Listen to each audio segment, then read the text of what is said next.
விண்வெளிக்கு முதன்முறையாக மனிதர்களை அனுப்பும் இந்தியாவின் பெருமைமிகு திட்டம் ககன்யான் 2024-25 நடைபெறவுள்ள இந்த திட்டத்தில் பங்கேற்கும் கேப்டன்களில் தமிழ்நாட்டைச் சேர்ந்த விண்வெளி வீரரும் இடம்பெற்றிருக்கிறார்.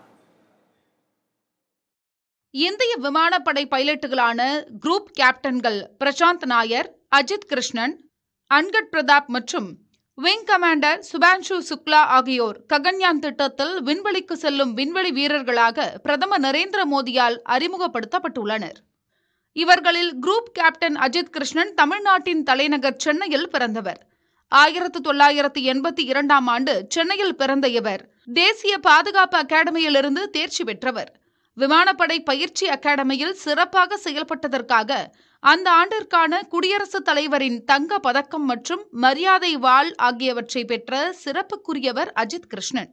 இவர் 2003ஆம் ஆண்டு ஜூன் மாதம் இந்திய விமானப்படையில் போர் விமான பிரிவில் நியமிக்கப்பட்டார்.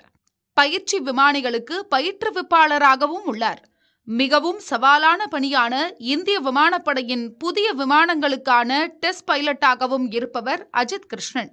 2900 மணி நேரத்திற்கும் மேலாக விமானம் ஓட்டிய அனுபவம் இவருக்கு உள்ளது.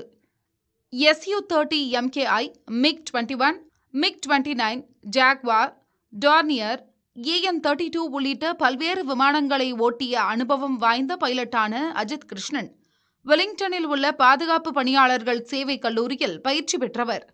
ககன்யான் திட்டத்தின் கீழ் விண்வெளிக்கு செல்வதற்காக அஜித் கிருஷ்ணன் உள்ளிட்ட 4 வீரர்களுக்கும் 5 ஆண்டுகள் பயிற்சி அளிக்கப்பட்டது. ரஷ்யாவின் யூரி காகரின் விண்வெளி பயிற்சி மையத்தில் இவர்களுக்கு பயிற்சி அளிக்கப்பட்டது. உடல் திறன், மன வலிமை, வெற்றிடத்தில் வாழும் திறன் உள்ளிட்டவை குறித்த தீவிர பயிற்சிகளுக்கு பின்னரே விண்வெளிக்கு செல்ல அஜித் கிருஷ்ணன் உள்ளிட்ட 4 வீரர்களும் தயாராகி இருக்கிறார்கள். புதிய தலைமுறைக்காக செய்தியாளர் பாலவெற்றிவேல்.